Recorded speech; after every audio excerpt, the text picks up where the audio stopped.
Yang siap sama-sama katakan amin. Tepuk tangan yang meriah bagi Tuhan Yesus. Please sit down. Welcome home GBI Pelita. Shalom. Nice meet you all. Please join with our social media. Silakan bergabung dengan sosial media gereja, sosial media Bapak Gembala, baik YouTube, Instagram, Facebook, dan TikTok. Saudara pasti diberkati dengan firman Tuhan. Shalom bagi saudara yang ada di live streaming, dimanapun saudara berada.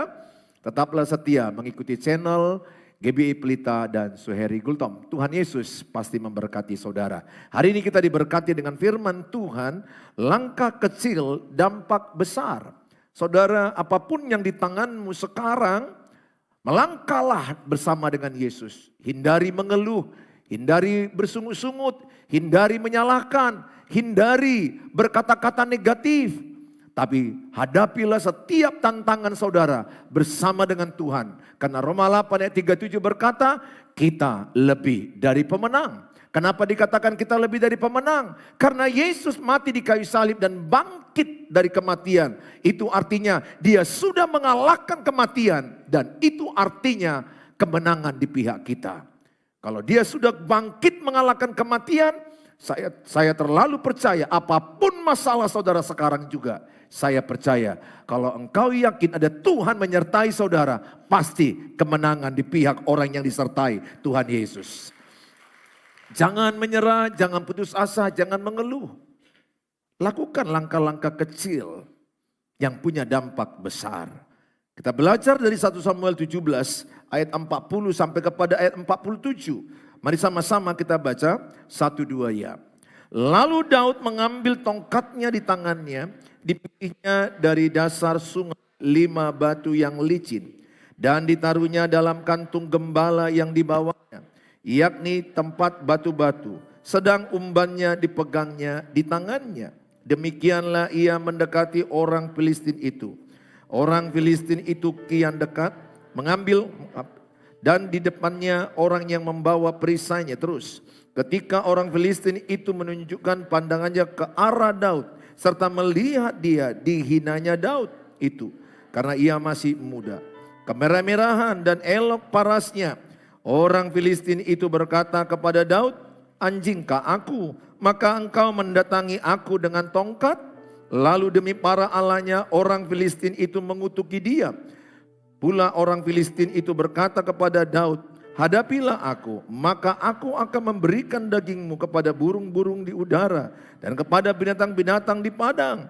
Tetapi Daud berkata kepada orang Filistin itu, engkau mendatangi aku dengan pedang dan tombak dan lembing, tetapi aku mendatangi engkau dengan nama Tuhan semesta alam, Allah segala barisan Israel, yang kau tantang itu.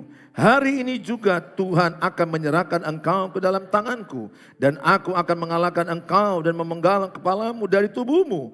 Hari ini juga aku akan memberikan mayatmu dan mayat tentara orang Filistin kepada burung-burung di udara dan kepada binatang-binatang liar, supaya seluruh bumi tahu bahwa Israel punya Allah. 47. Dan supaya segenap jemaah ini tahu bahwa Tuhan menyelamatkan bukan dengan pedang dan bukan dengan lembing. Sebab di tangan Tuhanlah pertempuran, dan ia pun menyerahkan kamu ke dalam tangan kami.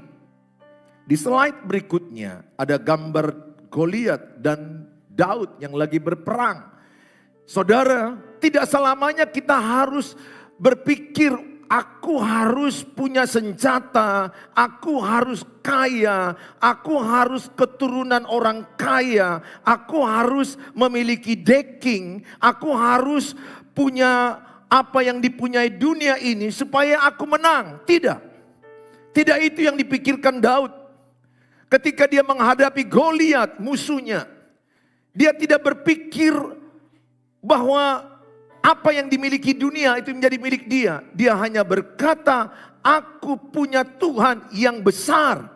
Hari ini setiap saudara, saya tidak tahu siapa Goliat saudara. Apa Goliat saudara? Goliat itu melambangkan tantangan-tantangan saudara. Musuh saudara yang menghalangi saudara. Yang membuat saudara lemah. Yang membuat saudara takut. Ini Goliat kerjanya menakut-nakuti Daud. Berulang-ulang dia bilang kepada Daud, Daud, engkau akan mati. Engkau akan kukasih dagingmu dimakan burung-burung itu. Engkau akan habis. Diintimidasi, dihina, direndahkan iman Daud. Tapi lihat apa yang dibuat Daud. Aku tidak tahu apa yang menjadi tantanganmu saat ini. Saya percaya yang di depan saya ini adalah orang-orang yang sedang punya tantangan. Nggak usah kutanya, nampak dari wajahmu, wajah-wajah yang punya tantangan. Wajah-wajah yang punya persoalan. Tetapi kita mau belajar bagaimana Daud menyikapi tantangan Goliat yang besar itu. Sangat tinggi ini Goliat. Hampir 3 meter. Tinggi sekali.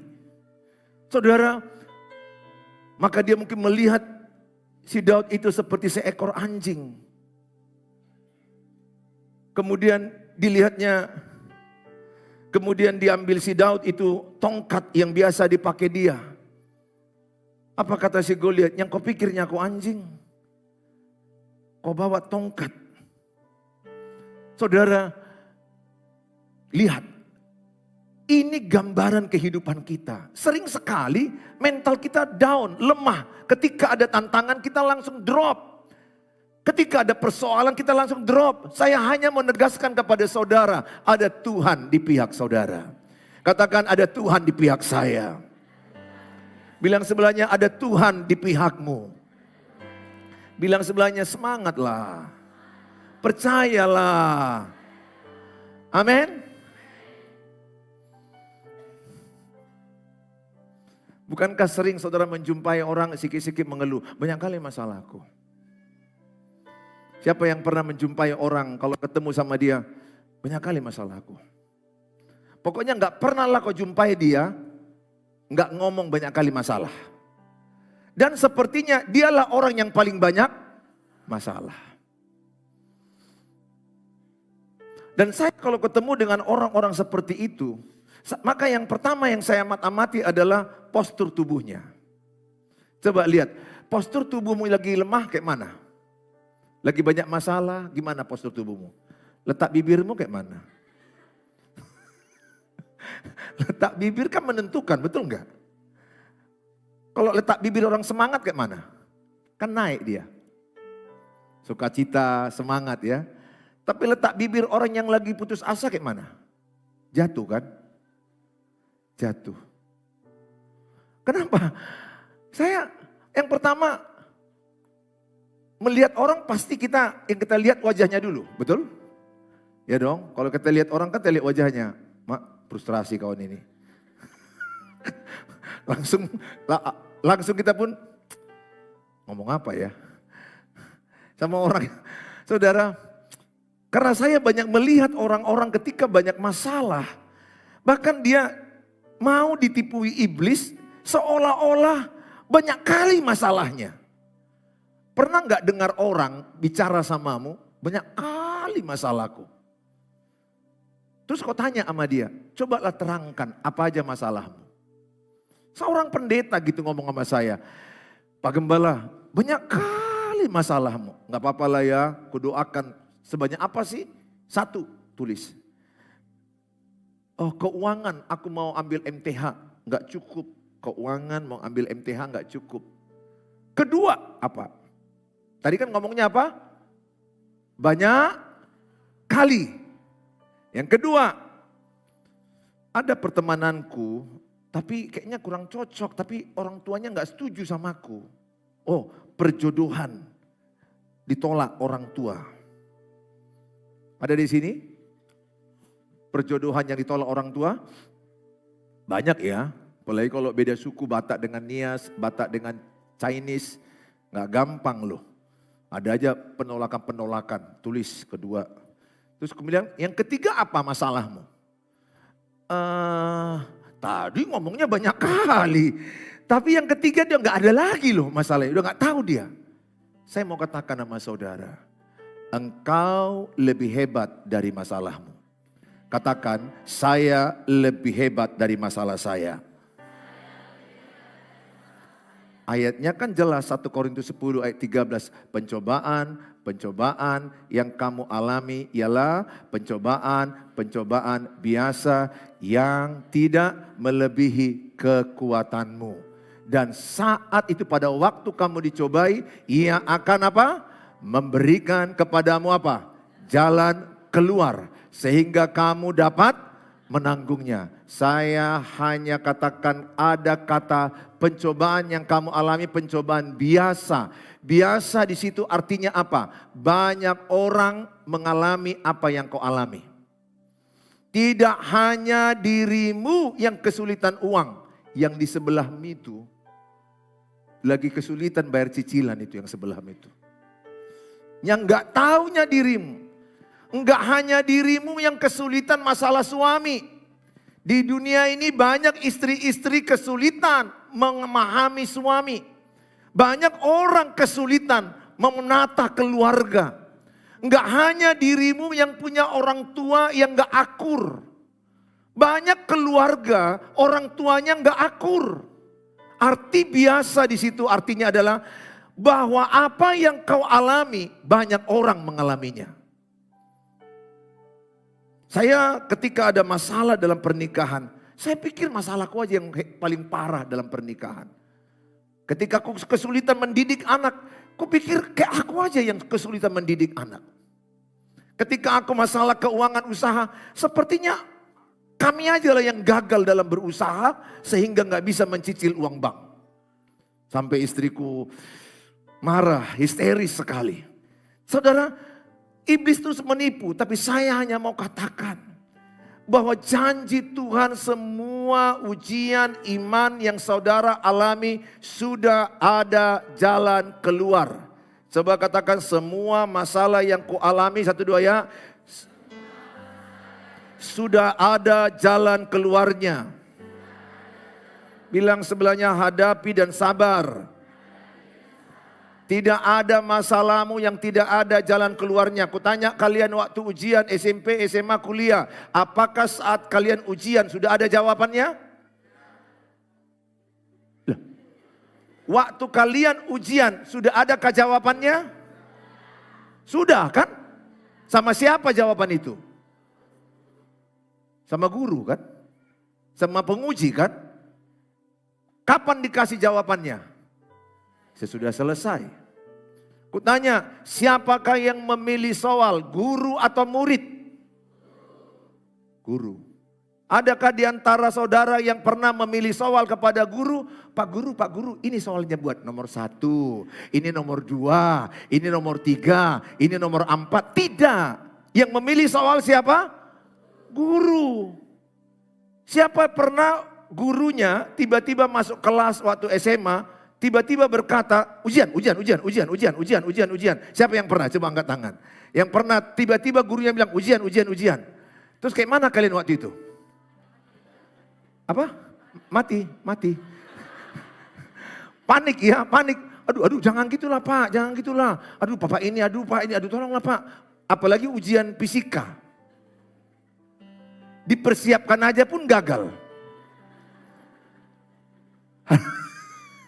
Jauh-jauh hari pun udah dikasih tahu guru, kalian akan ujian fisika 3 bulan lagi. Udah dikasih tahu pun 3 bulan lagi, tetap aja. Ketika ada beban diangkat dengan kemiringan, ikut kepala kita miring. Udah miring pun kita tetap salah. Saudara, saya mau katakan sama saudara, saya hanya mau katakan, engkau tidak bisa memilih masalah apa yang kau hadapi. Tapi Tuhan yang tahu yang terbaik yang harus kau hadapi. Amin. Berarti apa? Masalah yang kau hadapi sekarang ini adalah yang terbaik. Untuk menguji imanmu. Untuk membentuk karaktermu. Tolonglah, jangan tolak masalah itu. Pernahkah engkau mendengar orang, gak ku terima, kejam. Karena diputuskan si lamhot cintamu. Lam tiur, bodoh kali lah kau. Jangan kau bilang gak kuterima. Apapun masalahmu, dengar baik. Hadapilah. Dan aku pun tahu bahwa engkau tidak minta punya masalah. Betul? Ada di antara saudara yang berdoa tadi malam, Tuhan perbanyaklah masalahku. Enggak ada. Yang ada aja pun sudah ampun-ampun kita. Pasti semua kita mau menghindar dari masalah. Tapi kan Tuhan tahu kalau engkau menghindar dari masalah, imanmu enggak tumbuh. Potensimu enggak tumbuh. Halo? Otot saudara akan tumbuh kalau angkat apa? Beban. Betul. Perlu kita angkat beban supaya otot tumbuh. Otot rohanimu tumbuh kalau engkau punya masalah. Kutanya samamu, engkau lebih ingat Tuhan saat ada masalah atau saat tidak ada masalah? Engkau lebih nangis sama Tuhan saat ada masalah atau tidak ada masalah? Ya, saya juga begitu. Kalau hidupku nggak ada masalah, kadang-kadang aku lupa. Dan Tuhan kepingin juga aku nangis. Tuhan bukan kepingin aku menderita, tapi Tuhan kepingin dia dekat denganku. Aku hanya berkata kepadamu, dengar. Hidup di dalam dunia ini nggak ada yang namanya tidak penderita.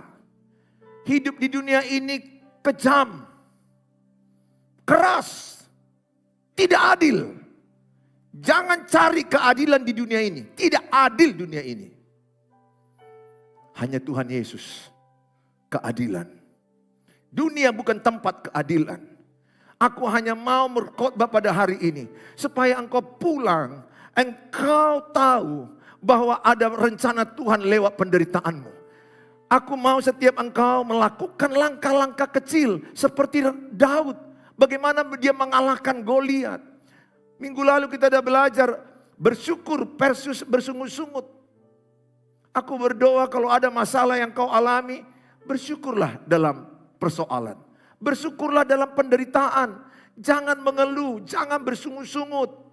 Percayakah engkau Roma 8 ayat 28, Allah turut bekerja dalam segala perkara untuk mendatangkan kebaikan bagi orang yang mengasihi dia. Sama-sama katakan, di dalam masalahku, 1, 2 ya.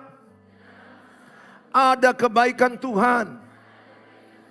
Di dalam masalahku ada rencana Tuhan. Bilang sebelahnya, hadapi masalahmu. Bersyukur kalau ada masalah. Amin. Saudara, bukankah kita sering sekali kalau bisa, Tuhan janganlah buat aku punya masalah. Ada di ruangan ini yang kepingin tidak punya masalah. Bersama-sama kita doakan dia pulang ke rumah. Pulang ke rumah Bapa di sorga. Kalau saudara di dunia ini ada masalah, saya pun sama kayak saudara, tidak mengundang ada masalah.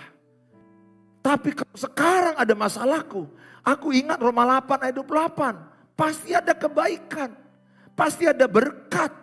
Dari sejarah hidupku 55 tahun, setiap masalah yang kualami, ujung-ujungnya kebaikan Tuhan. Memang saat ada masalah aku nangis, pernah menangis kepada Tuhan. Dan aku mau katakan jangan kau menangis sama orang lain. Menangis sama satu orang pendeta mungkin boleh saja. Menceritakan masalahmu kepada banyak orang, jangan. Karena temanmu itu belum tentu teman selama-lamanya. Orang yang kau ceritakan masalahmu satu waktu musuhmu. Dan masalahmu bocor kemana-mana. Maka Tuhan bilang diberkati yang mengandalkan Tuhan. Terkutuk yang mengandalkan manusia. Jangan terlalu percaya kepada manusia. Manusia itu cenderung menginginkan kehancuranmu kadang-kadang. Lebih banyak. Lebih senang menceritakan kehancuranmu, kegagalanmu, kebinasaanmu. Lebih suka orang menceritakan kehancuranmu daripada keberhasilanmu. Gak usah. Manusia itu berubah. Gak ada manusia yang gak berubah. Udah cukup aku mempunyai pengalaman dalam hal itu. Dulu itu kawanku, sekarang udah menjadi lawan. Akhirnya aku sadar tidak boleh menceritakan masalah sembarangan ke manusia. Ceritakanlah masalahmu ke Tuhan Yesus. Datanglah kepada Tuhan Yesus. Saudara yang saya kasihi, apa yang dibuat oleh Daud dalam menghadapi masalahnya? Yang pertama, Dia setia perkara kecil yang mendatangkan kemenangan. Tahukah saudara 1 Samuel 17 ayat 28. 1 Samuel 17 ayat 28. Ketika Eliab kakaknya yang tertua mendengar perkataan Daud kepada orang-orang itu, bangkitlah amarah Eliab kepada Daud sambil berkata, apa dikatakan?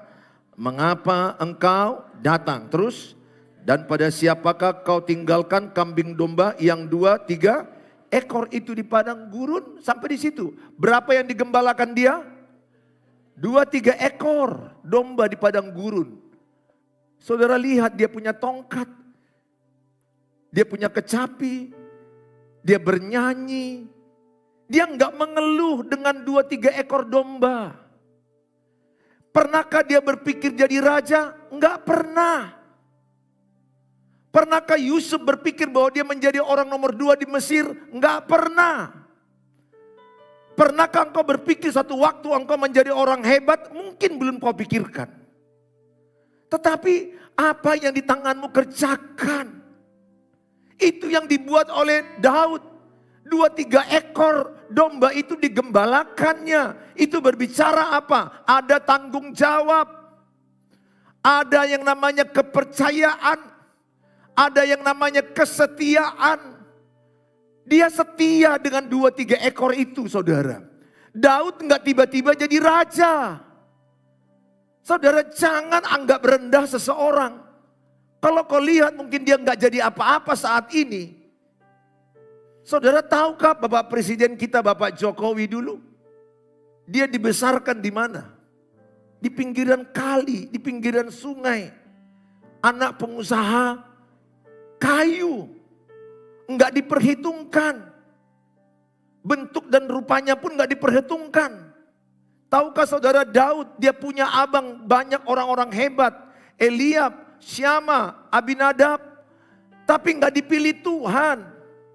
1 Samuel 16 ayat 7 dikatakan, Tuhan tidak melihat apa yang di depan mata, tapi Tuhan melihat hati. Tuhan enggak melihat penampilanmu hebat.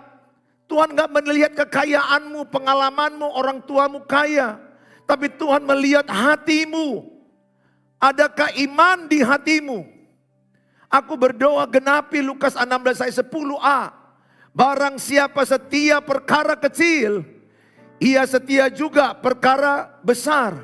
Apakah ada di antaramu yang rindu engkau memiliki perkara-perkara besar? Dipercayakan Tuhan 5 tahun, 10 tahun ke depan? Kalau engkau mau saudara, saya hanya mau katakan setialah dengan perkara kecil.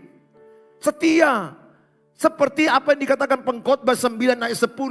Apa yang di tanganmu kerjakan sekuat tenaga. Itu Pengkhotbah 9 ayat 10.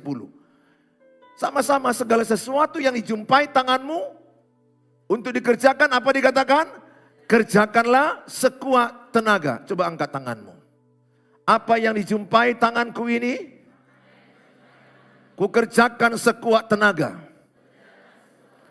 Kalau aku seorang mahasiswa, aku belajar sekuat tenaga. Kalau aku jualan sekuat tenaga. Aku percaya berhasil. Saya hanya mau katakan kepada saudara, apa yang di tanganmu? Saya hanya sedih melihat orang, dia melihat apa yang tidak ada pada dia.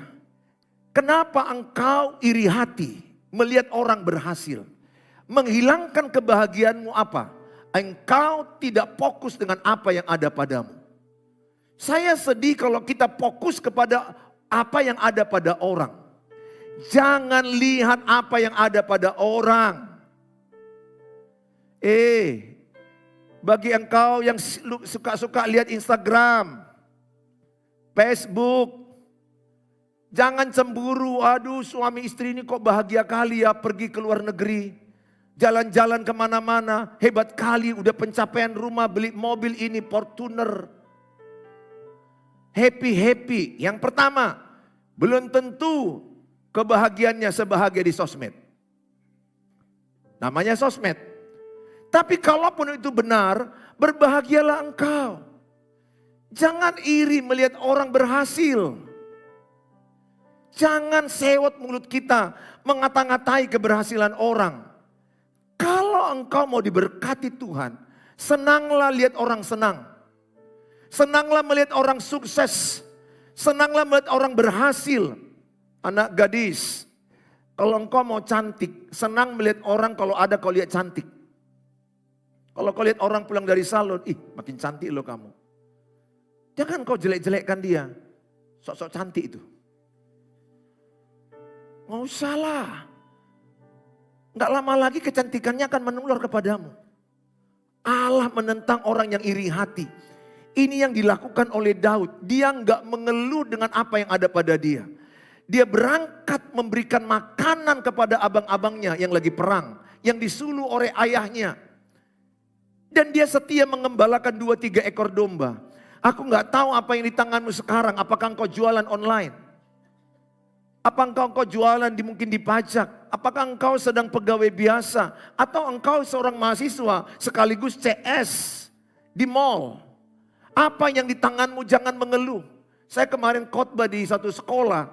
Dia jumpai saya, Pak Pendeta, dulu aku security di sekolah ini. Sekarang saya kepala sekolah SMA.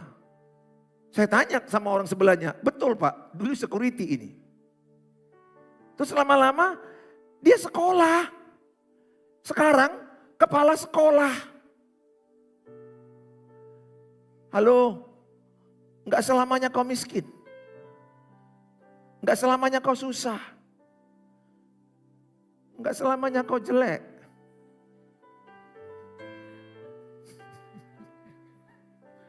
Udah mulai senyum yang jelek-jelek ini.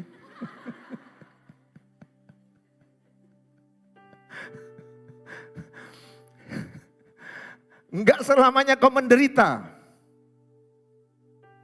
Enggak selamanya kau susah. Tuhan mau engkau berhasil. Dan Tuhan itu senang kalau kau senyum.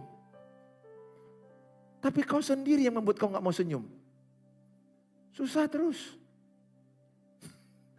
Pernah kau menjumpai orang, payah kali senyum. Pokoknya bagi dia senyum itu mujizat, itu nyata. Aku pernah. Dan kalau aku khotbah lihat dia langsung kebuang-buang muka aku begini. Karena transfer. Ingat ya, manusia ini adalah mendatangkan energi. Kalau yang sebelah itu nguap, gak lama lagi kau nguap. Kau lihatlah yang sebelah itu kalau nguap. Habis nguap dia, lama-lama matanya kayak mata narkoba. Baru dia lama-lama kayak ayam peokon. Do you know what is ayam peokon? Ayam yang sudah kalah. Gak lama lagi kau bingung, aku kok ikut ngantuk ya. Karena kau duduk yang sebelah itu. Kau harus tandai yang sebelah itu. Dan kalau dia tiap minggu begitu, bilang sama dia, sorry. Karena aku duduk dan kau duduk dekatku, kau memberi energi padaku. Aku tidak mau energi ngantukmu masuk ke aku. Belum apa-apa bonbon Hex sudah keluar 3. Baru 3 menit udah 3, bayangkan. Udah 3 pun dimakan dia, tetap dia. Ya, gini.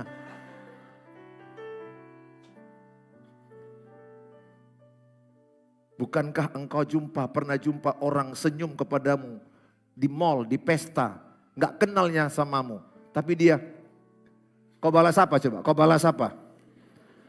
Betul? Aku pernah itu, istriku selalu ceritaku, siapa itu? Nanti, aku pun nggak tahu, otakku berputar-putar, siapa ini? Tapi istriku kurang kerjaan, siapa? Aku bilang, aku nggak tahu. Hidup ini energi loh. Siapa yang dekat-dekatmu, itu membentuk hidupmu. Kalau engkau malas berteman dengan 10 orang rajin, kau jadi apa? Rajin, pasti itu. Dan kalau engkau rajin berteman dengan 10 pemalas, malas. Energi.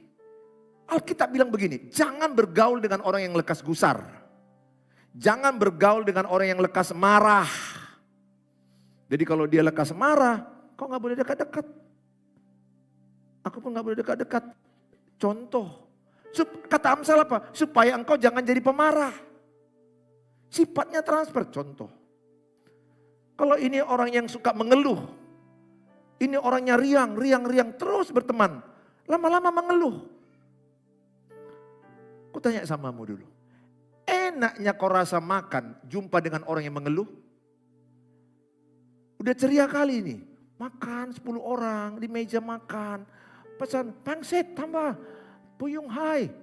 Capcay. Hai. Masukkan semua. Udah enak di round table. Tiba-tiba ada satu orang mengeluh dia. Kayak gini ya makanannya. Coba.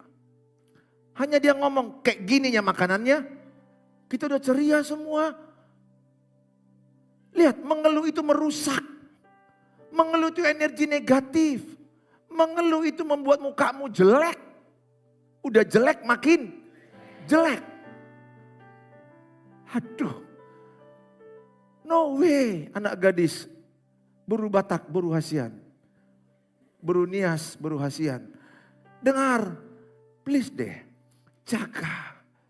Jangan mengeluh ketika ada masalah apapun yang kau hadapi. Kerjakan apa yang di tanganmu. Setia dengan perkara kecil. Enggak ada pohon roda langsung jadi pohon roda yang besar. Pohon roda itu dimulai dengan biji yang kecil. Alkitab bilang apabila engkau punya iman sebesar biji sesawi, maka engkau bisa memindahkan gunung-gunung persoalan. Aku berdoa samamu, miliki kepercayaan ada Tuhan menyertaimu. Ada Tuhan di pihakmu. Roma 8 ayat 31, coba dibaca. Roma 8 ayat 31. Roma 8 ayat 31, sebab itu apakah yang akan kita katakan tentang semuanya itu? Sama-sama, jika Allah di pihak kita, siapakah yang akan melawan kita? Katakan sama-sama, Allah di pihak saya. Allah di pihak kita. Kalau Allah di pihak kita, saudara hidup benar. Hidup benar.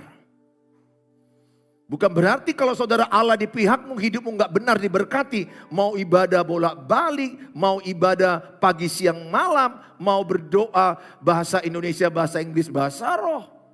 Kalau engkau tidak hidup benar, maka engkau tidak diberkati. Aku berdoa kehadiran Tuhan dalam hidupmu, mengubah hidupmu. Mengubah cara hidupmu.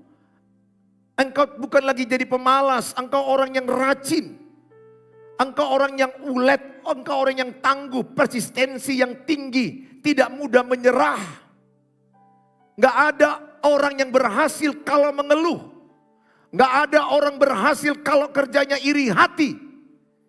Gak ada orang berhasil, orang yang malas. Aku berdoa, apa yang di tanganmu, langkah-langkah kecil, usaha-usaha kecil yang kau lakukan, doakan. Satu waktu engkau punya kios yang besar, punya toko yang besar, bahkan engkau jadi distributor. 1 Korintus 2 ayat 9 katakan, apa yang tidak pernah kau pikirkan, apa yang tidak pernah kau lihat, apa yang tidak pernah kau dengar, apa yang tidak pernah timbul di hatimu, akan disediakan Tuhan bagi orang yang mengasihi Dia. Aku paling semangat lihat orang semangat hidupnya, sukacita. Paling sedih aku lihat orang mukanya jelek, mengeluh aja.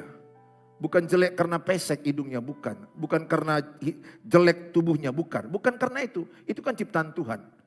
Hidung kita bentuknya bagaimana kan tergantung warna tubuh kita, rambut tidak. Tapi yang maksud saya cantik pun tubuhnya, tapi mukanya cemberut aja. Hilang selera makan. Aku ingin saudara semua orang yang datang beribadah saat ini. Percayalah ada Allah di pihakmu. Tuhan berkata kepadamu bahwa engkau tidak pernah sendirian menghadapi masalah. Dan percayalah Roma 8 ayat 28 Allah turut bekerja mendatangkan kebaikan bagi saudara. Sehingga apa yang di tanganmu kerjakan sekuat tenaga. Kalau engkau mau melihat 5 tahun lagi masa depanmu, 10 tahun lagi masa depan seseorang, lihat kebiasaannya. Kebiasaanmu hari ini, itulah masa depanmu. Enggak susah aku melihat masa depanmu. Enggak susah. Kulihat aja kebiasaan kau bangun pagi, siang, malam sampai tidur, lebih kurang tahu aku apa yang terjadi dengan hidupmu. Kasih tahu sama saya kegiatanmu dari pagi sampai malam, dan sampai tidur, kasih tahu sama saya. Aku bisa tahu, semua pun orang tahu. Kalau ada orang bilang samamu, kebiasaanku bangun jam 9 pagi. Bangun jam berapa? 9 pagi. Kira-kira kuliah terlambat gak ini? Kemudian aku terbiasa ngopi-ngopi sampai jam 10 malam. Dan main game sampai jam 4 pagi. Kira-kira orang seperti ini masa depannya cerah? Hancur? Tapi kau cinta juga kan sama dia kan? Udah tahu kau dia main game sampai jam 4 pagi. Tetap kau bilang, ih tampan. Aku berdoa samamu, buka mata. Nanti kau menikah dengan dia, kau hamil, dia masih main game jam 3 pagi. Dan kau sudah mau melahirkan, tunda dulu, sebentar. Lagi diserang ini, lagi diserang. Dan engkau tetap cinta sama dia. Dan kalau kau menikah dengan laki-laki yang seperti itu, malasnya bukan main. Udah bau lagi badannya, malas lagi. Aku berdoa sama saudara, dengar. Melihat masa depanmu, lihat kebiasaan. Kebiasaan gereja ini berkembang 5 tahun ke depan. Tergantung kebiasaan jemaatnya gereja ini. Maka kami terus para pendeta mengajak saudara biasakan saat teduh. Biasakan berdoa. Biasakan hidup rukun damai suami istri. Biasakan engkau bekerja keras. Biasakan engkau tidak mengeluh. Apapun sakit penyakit yang kau alami, jangan mengeluh. Datang kepada Tuhan. Aku percaya ketika engkau bersyukur ada kuasa Tuhan. Ketika engkau bersyukur ada kemenangan. Ketika engkau bersyukur Allah menolong engkau, Allah di pihakmu. Bersungut-sungut membuat orang Israel mati. Coba lihat 1 Korintus 10 ayat 10. Dikatakan orang Israel bersungut-sungut saat mereka diserang tentara Mesir. Saat tidak ada makanan, saat tidak ada minuman. Lihat kematian ada pada mereka. Dan janganlah, apa sama-sama baca? Dan janganlah bersungut-sungut. Terus seperti yang dilakukan oleh beberapa orang dari mereka. Sehingga apa? Mereka dibinasakan oleh bersungut-sungut mengundang kematian. Kalau engkau bersungut-sungut artinya apa? Engkau tidak percaya Tuhan menolong hidup. Engkau bersyukur apa artinya? Ketika engkau bersyukur, terima kasih Tuhan. Udah putus cintaku, udah putus hubunganku dengan abang Pardomuan. Aku akan tahu Tuhan, kalau Pardomuan bukan dari Tuhan. Itu artinya kalau engkau putus dengan si Pardomuan kan berarti gak dari Tuhan. Tuhan akan pertemukan engkau dengan personangan. Haleluya. Sehingga kau akan senang-senang jumpa sama dia. Yang saya maksudkan adalah jauhkan mengeluh. Aku paling pantang dari mulutku mengeluh. Kalau sudah mulai ada terucap sedikit, cepat Tuhan ingatkan saya. Jangan mengeluh. Bersyukur. Ada kebaikan di balik masalah ini. Hadapi bersama dengan Tuhan. Saya diingatkan Tuhan, kau lihat kalau engkau dengan iman, ada kemenangan yang luar biasa. Apa yang dibuat oleh Daud? Dia mengambil 5 batu kecil-kecil dimasukkan di kantongnya. Diayun 1 batu, kena ke dahi daripada Goliat. Jatuh, ditebasnya lehernya. Dan dia melihat bagaimana Tuhan menyertai dia. Goliat melambangkan masalah hidupmu. Setiap kita punya Goliat. Setiap kita punya tantangan hidup. Tapi apakah kita menghadapinya dengan setia, dengan hal-hal kecil? Jangan mengeluh.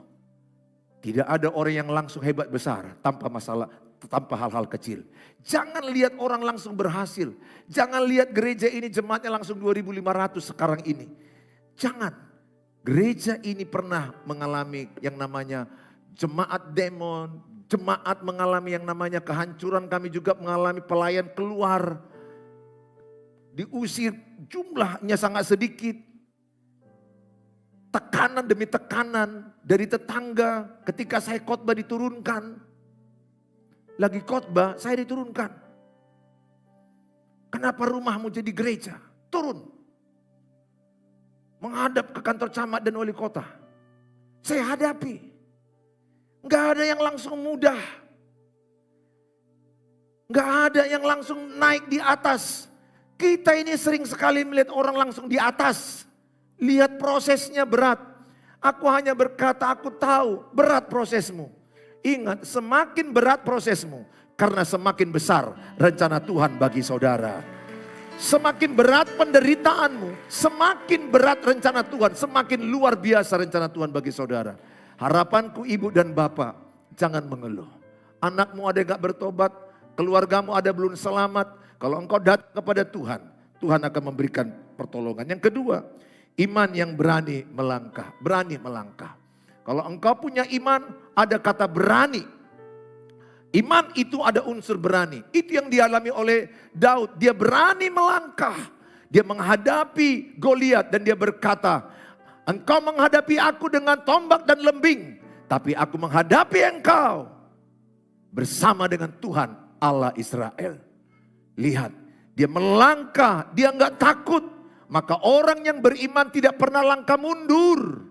Orang yang beriman meskipun berat, dia langkah maju, dia melangkah maju, dia melangkah maju. Dan dia percaya ada Tuhan menyertai dia. Aku hanya berkata kepadamu,